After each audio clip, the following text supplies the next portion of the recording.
Hello friends, Radhe Radhe, जय श्री कृष्णा। ये मेरा फर्स्ट ब्लॉग है और मेरा नाम शिल्पी सैनी है और मेरे चैनल का नाम भी यही है। तो आज हम लोग राजस्थान के जो जयपुर ज़िला है उसके बिचून गांव में जो भैराना की भैरव जी है, हम लोग वहां जा रहे हैं। तो ये यहाँ का इधर नज़ारा है और यहाँ बहुत ज़्यादा रोड ख़राब है, लेकिन आपको बताते हैं ये हमारे कुल के देवता हैं, इसलिए अभी नवरात्रे चल रहे हैं, इसलिए हम लोग वहाँ जा रहे हैं।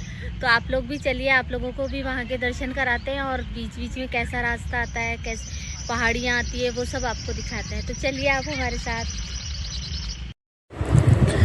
देखिए आप लोग, यहाँ बहुत ज़्यादा मतलब पहाड़ी वाला इलाका है, तो बहुत ज़्यादा ख़राब रोड है और इतनी ऊंचाई ऐसे चढ़ के जाना होता है ना, तो चलते चलते मतलब थकान भी बहुत हो जाती है। बहुत ज़्यादा पत्थर, जैसे अभी बारिश बहुत ज़्यादा हुई ना, बारिश की वजह से ये पत्थर बहुत ज़्यादा हो गए हैं। पहले हम लोग आए थे तब इतना नहीं था रोड खराब, लेकिन अभी तो बहुत ज़्यादा हालत ख़राब हो गई यहाँ पर बहुत। और कई गाड़ी वाले भी आ रहे थे वहाँ तक, लेकिन हम लोगों ने तो हमारी गाड़ी नीचे ही खड़ी कर दी क्योंकि बहुत ज़्यादा पत्थर थे, तो उसमें नहीं आ पा रहे थे। अब यहाँ हम लोग चढ़ रहे हैं और भाई मैं तो बहुत ही ज़्यादा थक गई थी, बहुत ही ज़्यादा थक गई थी। और ये देखिए कितना पहाड़ी क्षेत्र है यहाँ पर, पहाड़ी पहाड़ है, चारों तरफ पहाड़ी पहाड़ थे यहाँ पर। तो वहाँ से चढ़ना बहुत मुश्किल था, लेकिन चढ़ रहे थे। रोड ख़राब होने से ज़्यादा दिक्कत हो रही थी, नहीं तो ऐसे कोई प्रॉब्लम नहीं आती, गाड़ी वहाँ तक जाती। लेकिन हमको गाड़ी नीचे खड़ी करनी पड़ी, इसलिए हमको इस वाले जो एरिया है वहाँ भी हमको पैदल पैदल चलना पड़ा था। और फिर यहाँ देखिए, फिर आगे सीढ़ियाँ आ गई, सीढ़ियों से हम लोगों को चढ़ना था। अब हम लोग यहाँ सीढ़ियों से चढ़ रहे थे, सब लोग ऊपर चढ़ रहे हैं। वहाँ ऊपर जाके है वो वहाँ भैरव जी का मंदिर। तो वहाँ भैरव जी के मंदिर पे 940 सीढ़ियाँ हैं, 940 सीढ़ियाँ हैं वहाँ पर। और ये मैं थक गई थी, तो मैं थोड़ी देर रेस्ट करने के लिए यहाँ पर बैठ गई। बहुत ज़्यादा मैं तो रुक रुक के ही गई, एक साथ तो मुझसे सीढ़ियाँ चढ़ी ही नहीं गई, क्योंकि इतनी सीढ़ियाँ हैं तो एक साथ तो चढ़ना मुमकिन ही नहीं है।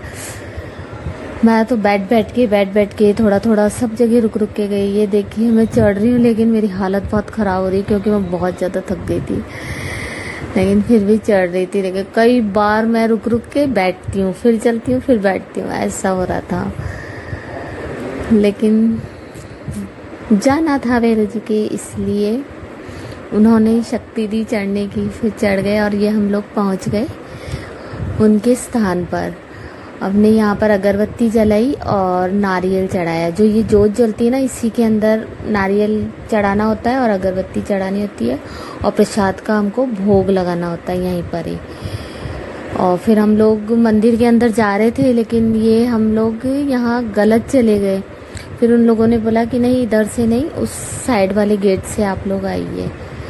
तो हम लोग वही देख रहे थे, तो फिर हम लोग निकले बाहर वापस, और फिर हम लोग जो सही जो जगह थी वहाँ से घुसे अंदर। अब ये हम लोग सही जगह से जा रहे हैं प्रसाद लेके। तो हमने सोचा चलो अंदर भी भगवान भैरव जी महाराज के भोग लगा दें। तो अब हम लोग अंदर जा रहे हैं इसमें। अब हमको सही मिल गया था, क्योंकि अभी नवरात्र का टाइम था ना, तो बहुत ज़्यादा भीड़ थी वहाँ पर, बहुत ज़्यादा, इसीलिए थोड़ी प्रॉब्लम हो रही थी। वैसे हम लोग जाते हैं तो इतनी भीड़ नहीं होती, लेकिन नवरात्रि के टाइम में कुछ ज़्यादा ही भीड़ होती है।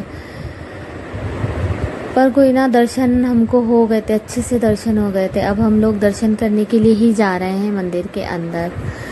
तो बाहर भी बहुत ज़्यादा भीड़ थी, तो अंदर भी बहुत भीड़ थी, लेकिन क्योंकि वो छोटा सा है मंदिर, अंदर की तरफ जब जाते हैं ना तो वो बहुत छोटा सा मंदिर है, इसलिए वहाँ पर दिक्कत होती है दर्शन करने में।